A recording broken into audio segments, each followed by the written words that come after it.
की जानिब से एक नेवल सबमरीन इंडियन ओशन में उतारी गई है, उसके बाद से जिस तरह मैंने बात की कि स्ट्रेटेजिक सिक्योरिटी के जो डायनामिक्स हैं वो बदलना शुरू हो गए हैं। इतने बड़े लेवल की सबमरीन ये बनाई है, ये न्यूक्लियर है। ये हिंदुस्तान के मुंबई से लेके पाकिस्तान के इस्लामाबाद तक की रेंज आती है भाईजान इसकी।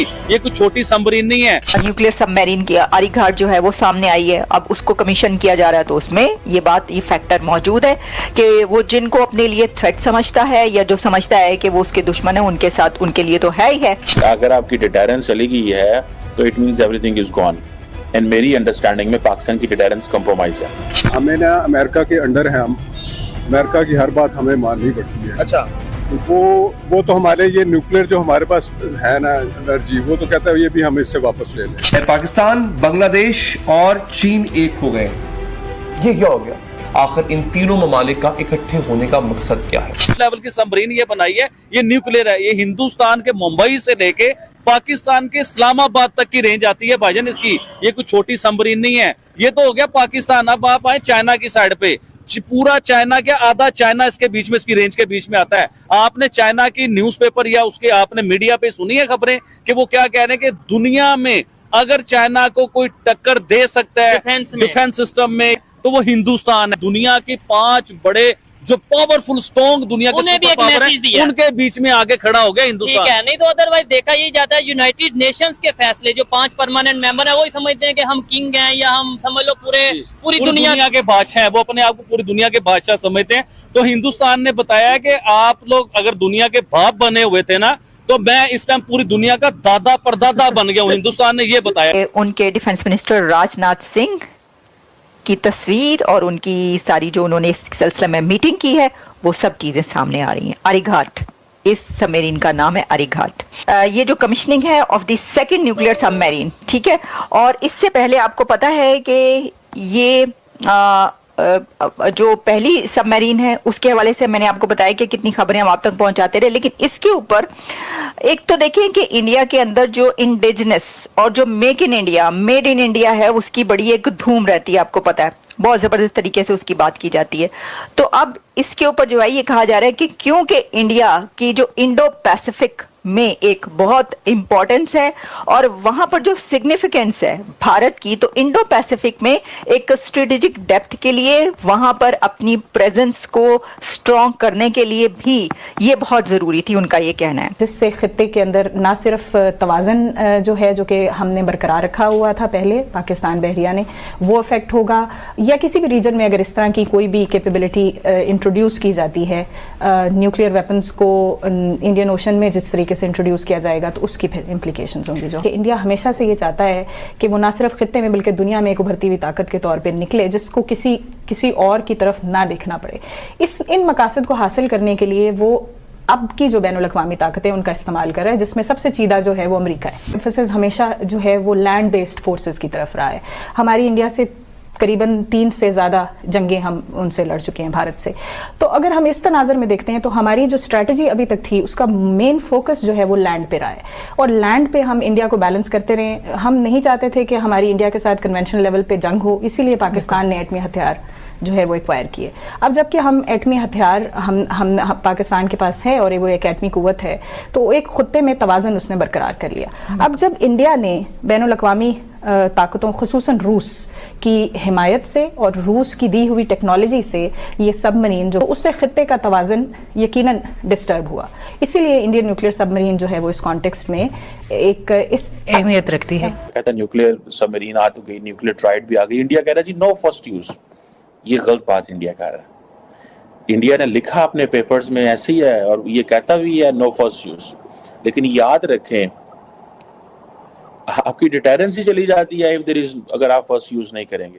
पाकिस्तान तो सीधा सीधा कहता है we will use first nuclear weapon. जरा सी हमें भिनक पड़ी कि हमें को मसला हो रहा है कि मिसाइल न्यूक्लियर सबमरीन है ये, और इसके बहुत सारे फीचर्स आ रहे हैं। जैसा कि आप जानते हैं कि चाइना जो है ऑब्वियसली वो इसको बड़ी गहरी नजर से देखता है, ऐसी उसको डेवलपमेंट्स को पाकिस्तान की तरफ से जो ये देखा जा रहा होता है कि भारत ने जो है वो कितना असलहा खरीदा है, किससे खरीदा जा रहा है। चाइना जो है वो उनके मुकाबले पर एक बहुत बड़ा राइवल है और उसके लिए तो खास तौर पर जब भी ऐसी कोई हमें पता चलता है कि कोई सबमरीन, जिस तरह न्यूक्लियर सबमरीन की आरीघाट जो है वो सामने आई है, अब उसको कमीशन किया जा रहा है, तो उसमें ये फैक्टर मौजूद है कि वो जिनको अपने लिए थ्रेट समझता है या जो समझता है कि वो उसके दुश्मन है, उनके साथ उनके लिए तो है ही है। जैसे कि जब S-400 आए वहां पर रशिया से, तो ये बात होने लग पड़ी, सब पाकिस्तानियों ने जो प्रोग्राम इसके ऊपर करने शुरू कर दिए कि भाई ये तो जो है वो पाकिस्तान के बॉर्डर्स पर जो है लगा रहे हैं, ये यहाँ पर लगा दिए। तो उन्होंने सिर्फ वहां पर नहीं, उन्होंने चीन के बॉर्डर पर भी लगाया, पाकिस्तान की।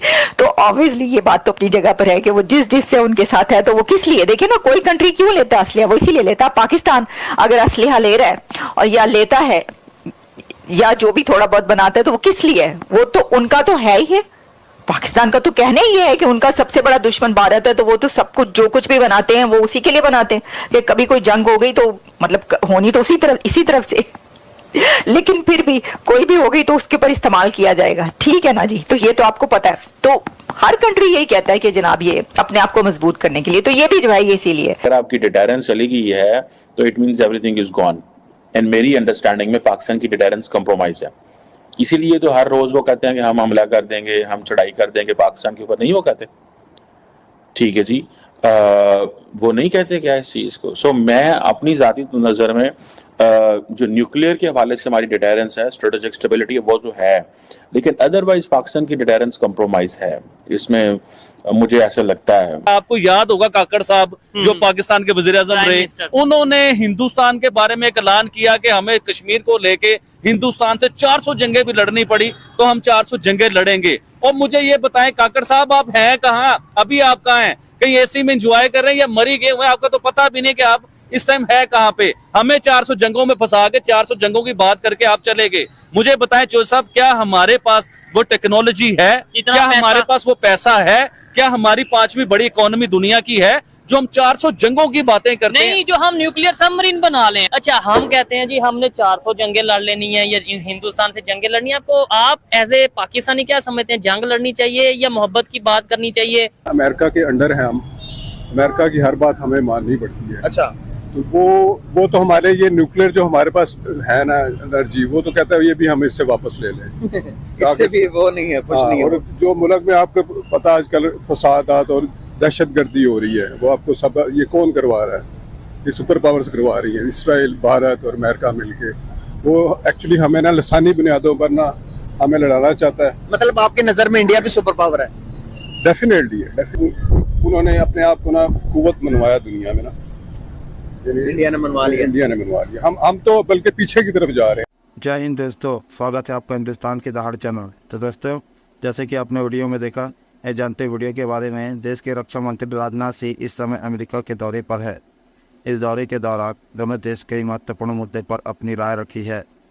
भारत और संयुक्त राज्य अमेरिका एंटी सबमरीन उपकरणों की खरीद, लड़ाके विमान, इंजन और मानव रहित प्लेटफॉर्म जैसे महत्वपूर्ण प्रणालियों के साथ उत्पादन के साथ आगे बढ़ने पर सहमत हुए हैं। यात्रा के साथ ही अमेरिकी विदेश मंत्री ने अनुमानित $52 मिलियन के लिए पनडुब्बी रोधी युद्ध सोनोवाय और संबंधित उपकरणों की विदेशी सैन्य बिक्री को मंजूरी दी है।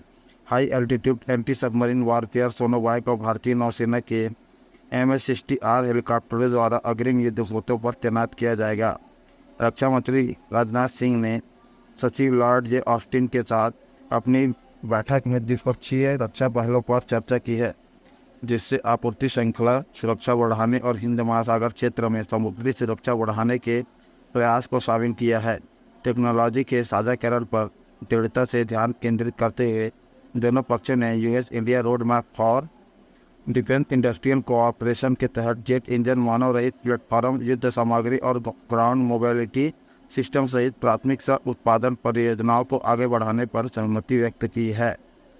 पेंटागन ने शनिवार को कहा कि भारत और अमेरिका एक स्वतंत्र और खुले इंडो पैसिफिक का समर्थन करने के लिए दोनों देशों के बीच प्रमुख रक्षा साझेदारी को गहरा करने के चल रहे प्रयासों को तेज किया जाएगा। शुक्रवार को वाशिंगटन के रक्षा मंत्री राजनाथ सिंह और अमेरिकी राष्ट्रीय सुरक्षा सलाहकार जैक सुलिवन के बीच मुख्य चर्चा का विषय महत्वपूर्ण इंडो पैसिफिक विकसित भू राजनीतिक स्थिति और प्रमुख क्षेत्रीय सुरक्षा मुद्दे थे। सिंह ने कहा था कि हमने आपसी हित के प्रमुख सामरिक मामलों पर अपने दृष्टिकोण को साझा किया है। रक्षा मंत्री और अमेरिकी रक्षा सचिव जे ऑस्टिन के बीच द्विपक्षीय रक्षा सहयोग, औद्योगिक सहयोग और सैन्य अंतरक्रिया को मजबूत करने के उपायों पर प्रतिनिधिमंडल स्तर की बैठक के बाद चीन द्वारा दक्षिण और पूर्वी चीन सागरों के साथ साथ भारत के सीमाओं पर आक्रामक विस्तारवादी व्यवहार प्रदर्शित करने की पृष्ठभूमि पर चर्चा हुई है। एक भारतीय अधिकारी ने कहा कि सुल्विन से चल रही द्विपक्षीय रक्षा औद्योगिक सहयोगी परियोजनाओं और उन संभावित क्षेत्रों पर भी चर्चा की जहां दोनों देशों के उद्योग एक साथ काम कर सकते हैं। शीर्ष अमेरिकी रक्षा मंत्री कंपनियों के साथ नेताओं के बातचीत करते हुए सिंह ने कहा कि भारत उभरती चुनौतियों का समाधान करने के लिए रक्षा डोमेन में क्षमता निर्माण और स्थायी प्रौद्योगिकी और औद्योगिकी साझेदारी के लिए उनके देश को साथ मिलकर काम करना चाहते हैं। तो दोस्तों, अगर आपको ऐसी वीडियो देखना पसंद है तो हमारे चैनल को सब्सक्राइब करें, तो लाइक करना ना भूलें। धन्यवाद। जय हिंद, जय भारत।